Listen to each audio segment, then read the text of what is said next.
everyone, it's Jack from Cultaholic.com, back again with some more exciting wrestling news from all over the place, various different promotions. So, without any further ado, let's take a look at those lovely headlines. First of all, another of those recently released WWE superstars has appeared on Impact last night. Next up, we have another update on Rey Mysterio's WWE contract status. And finally, we take a look at the process behind Braun Strowman winning the Universal title at WrestleMania, and when exactly did the monster among men find this out? So first of all, let's talk about the latest in a series of recently released WWE superstars to appear for Impact Wrestling. Obviously, at last weekend's Slammiversary, we saw quite a few. So we saw, for example, Gallows and Anderson, who came out at the end of Slammiversary. We saw EC3, who had a video package at Slammiversary and then appeared last night attacking Moose. We had Eric Young, who was one of the mystery entrants in the main event of Slammiversary, and also we had Heath Slater.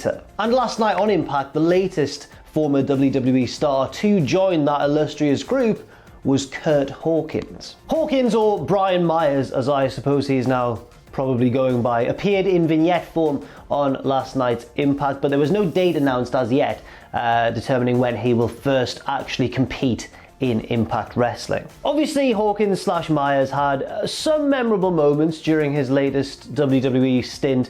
Obviously, a lot of that was centered around his losing streak gimmick, which, even though it was a losing streak gimmick and how over can you get when you've got that, he kind of made it work, didn't he? And of course, we got that lovely moment at WrestleMania 35 on the pre-show where Hawkins and his old buddy Zack Ryder teamed up to win the tag team titles. That was a really nice moment. They beat the Revival, of all people, and yeah, I think it worked in the end, even though it was only on the pre-show. But of course, you could also argue, especially if you're a big fan of Hawkins / Myers, that his talent was underutilized because he shouldn't have been saddled with this losing streak gimmick. So I guess we'll see if Impact utilize him correctly going forward. Also, Tommy Dreamer posted a photo on social media of himself flanked by all of the new signings: EC3, the Good Brothers, Hawkins, Slater, all the lads. Who have I missed out? Eric Young. The one who was actually in the title match. I left him till last. Brilliant. So it's interesting stuff for certain, and of course Myers himself couldn't resist taking a bit of a cheeky shot at WWE on Twitter, saying, "I'm sorry Vince, I love you, Super King."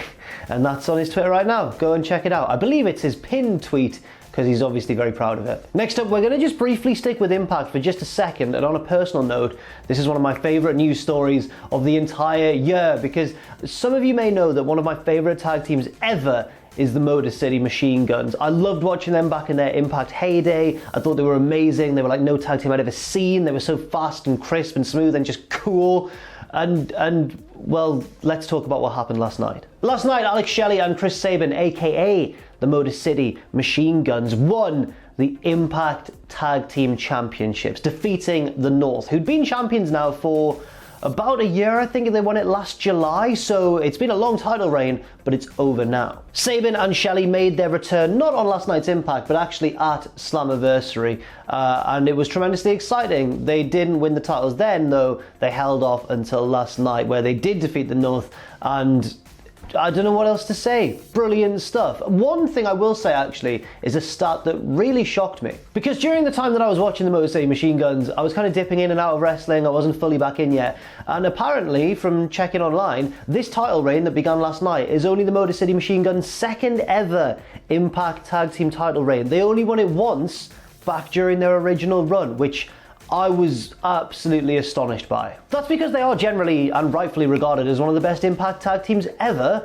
and I just assumed they'd have been given more runs with the gold, surely. Anyway, obviously they won the first ones after this incredible best of 5 series against Beer Money, James Storm and Bobby Roode, before he was all glorious and he still used to win matches and stuff. And then they won this one last night. It's a really good callback, but also they can still very much go in the ring. They might not be quite as light and fast as they used to be back in their heyday, but if you've never checked out a Motor City Machine Guns match, Chris Sabin and Alex Shelley, please do, because they're absolutely fantastic. I became a fan instantly as soon as I saw them, and hopefully you will too, unless you find them a little bit spotty, and then, you know, I mean, don't shout at me if that's the case. Now, yesterday we talked about the reports that Rey Mysterio had ongoing contract discussions with WWE and that they deliberately left things open-ended in that whole storyline alongside Seth Rollins, where Mysterio's lost his eye. We don't know if his eye is going to be fine or not going forwards, and the reason for that is because he hasn't yet signed a new deal. But WWE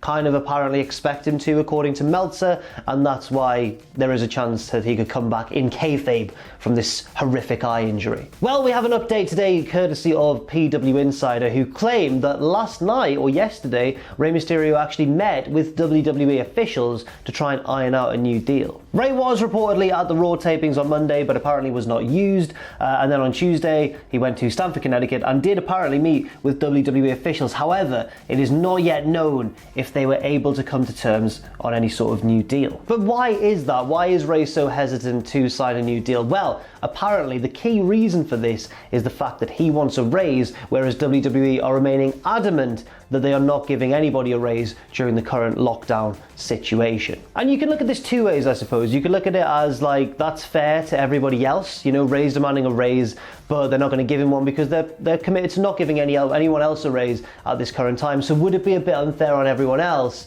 if they were to give Rey what he wanted? But then on the other hand, in a more broad sense, you could say that this is the year that WWE are reportedly going to make more money than ever from these TV deals with Fox and NBC. So, I mean, you could argue that they should be giving everybody on their roster a bit of a raise, but I don't know, we're getting into employee-employer relationships there, and I don't know what to say really. Is it fair or not? Let me know what you think in the comment section down below. Does Rey deserve a raise at this current time? Is that unfair to others?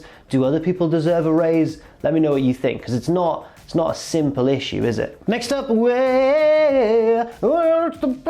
let's talk about Big Show. He's recently done an interview with Newsweek.com, and the possibility of becoming a backstage producer did arise, but Big Show had some pretty strong thoughts on this one way or the other. Let's find out what he said. Big Show said, being a backstage producer, I may as well put my head under a car and back over it. Strong words there. I wouldn't want the headache that our backstage producers go through, and I'm in a unique position that I luckily don't have to work 5 nights a week like when I was full time. He also made a good point suggesting that his talent is probably best used outside of a producer role. He said, if you have a talent that is on their way as a big guy or a medium-sized guy, and I get the chance to get in the ring and work again and ride with this guy for a few days and help them that way, that is where I get to do my best work, being in the ring with them and working on their timing and what's going on in their head and taking them where they need to be. Kind of a more active mentor role than somebody in charge of, you know, how the show is. I guess that does make sense. And I suppose as well, in the case of Big Show, he offers a unique perspective in the ring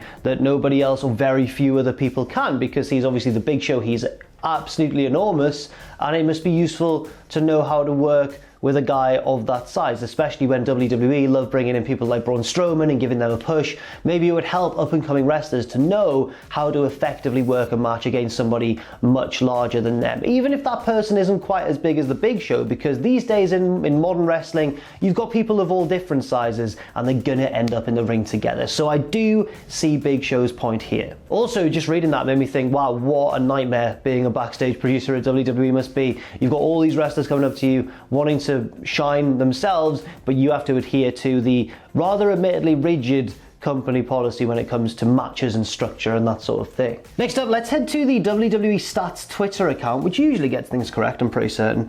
And they have pointed out that the longest losing streak ever, or one of the longest, maybe the longest, that a very, very long losing streak in WWE came to an end this week. Yeah, WWE Stats tweeted, new 24/7 champion Shelton Benjamin scored a single victory on Raw by pinning former champion Ron Killing / R-Truth. It's Benjamin's first one-on-one win on Raw since defeating Super Crazy in 2006, before iPhones were introduced, before the Big Bang Theory premiered, and before Twitter started even using hashtags. So yeah, that could well be one of the longest Raw losing streaks in history. Well done, Shelton Benjamin, for finally picking up that win, and not only that, but picking up the 24/7 championship, and not only that, picking up some new stablemates as well. It's just so nice, isn't it? Really cool, because my heart broke for him when Lesnar turned on him and started throwing him around all over the place, because they were old friends. Now Shelton's got some new friends, and he's coming for you, Brock. He's coming, don't take my word for that. And finally, to round things off, let's take a look at Braun Strowman's interview with Sports Illustrated when he talks about the crazy roller coaster couple of days that was WrestleMania weekend for him, or the build-up to WrestleMania weekend. Because of course, plans all changed at WrestleMania. Originally, we were going to have Roman Reigns versus Goldberg. Roman was probably going to beat Goldberg and become Universal Champion. Then obviously there was the whole lockdown, the pandemic, and Roman did not turn up, quite wisely. Fair play to him, staying away. So things had to get shuffled around, and instead, WWE decided to put Braun Strowman in the match, and many people, such as myself, stupidly predicted that Goldberg would still win, and then Braun Strowman did win instead. And it was all very last minute, wasn't it? It was all in the sort of week or two prior to WrestleMania, but apparently Strowman himself found out that he was the replacement maybe even later than a lot of people were speculating. He said he was actually in Wisconsin when he got the call. He said there's been a change, or he was told there's been a change, we need you, and I said, well, I'm in Wisconsin, how am I getting there? Almost before I finished saying that, I was told there was a jet in the air that was landing in a few hours time for me. He said that he barely had time to get any food from home before the jet arrived to get him back to Florida, and once he made it there, that's when he was told that he was actually facing Goldberg. So imagine you're Strowman in Wisconsin and they go, we need you, and you go, what for? And they're like, get on this private jet and we'll tell you when you get here. And then when you get there, they're like, yeah, you're going to be wrestling Goldberg at WrestleMania, mate. He goes on to say, I was in bed by midnight in Orlando, and then at 9 the next morning, I was at work being told that I was facing Goldberg at WrestleMania for the Universal Championship. And all I could think, says Strowman, was, let's go. Yeah. And lo and behold, he did become Universal Champion and still holds that belt to this day, if he's still around, because nobody's seen him since Bray Wyatt threw him into that swamp at the horror show at Extreme Rules, of course. And that's it for this news video. Thank you very much for watching. I've been Jack from Cultaholic.com. Let me know your thoughts and opinions in the comment section down below. And there's not much more to say. Stay positive out there. Stay safe. I say that the other way around usually. Stay safe, stay positive, and I'll see you very soon.